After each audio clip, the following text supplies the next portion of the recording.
number one, camera equipment has advanced so much since I started.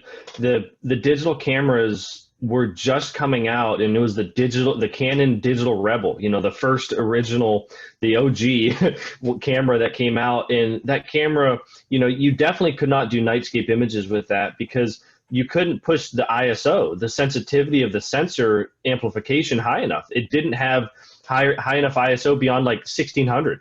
And now these cameras, you can do 400,000. Obviously the image is going to be very noisy, but just the technology on the camera sensor end has advanced so much within the last 5 to 10 years. So, I think experimenting with equipment and learning, I guess, some of the downsides to maybe some of the older equipment helps you kind of learn and advance in the hobby. And then you realize, okay, I want to take better images, so I need to look at possibly a new camera or a new lens, or, I need to learn more on the image editing front. So the internet's definitely good for all those things. There's so many awesome, photographers out there that, have their own YouTube channel that are doing this, promotion of the hobby, for deep sky astrophotography, just from, the backyard, or, the travel style photography, with nightscapes and that sort of thing. So there's a lot of that on YouTube. You could do a lot of learning to stay up to speed on the latest technology from the equipment side.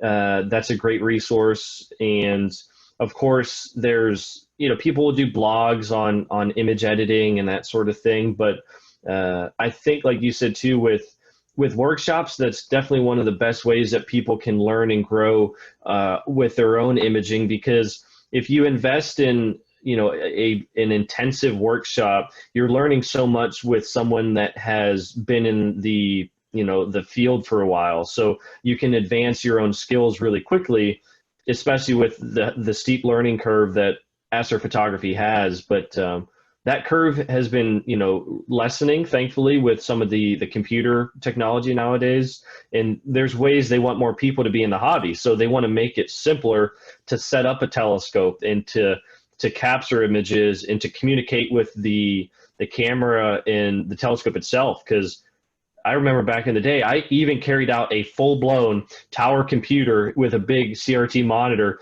to go outside and do some astrophotography with, just because I could talk to the telescope. I thought it was the coolest thing. So, check out YouTube, check out Instagram. There's always inspiring people doing cool astrophotography. And, there's so many amazing photographers on Instagram that will do a lot of stories to help promote their stuff, like to teach people. So it's a great way to get involved and learn about the hobby if you're a little new or just trying to advance your skills.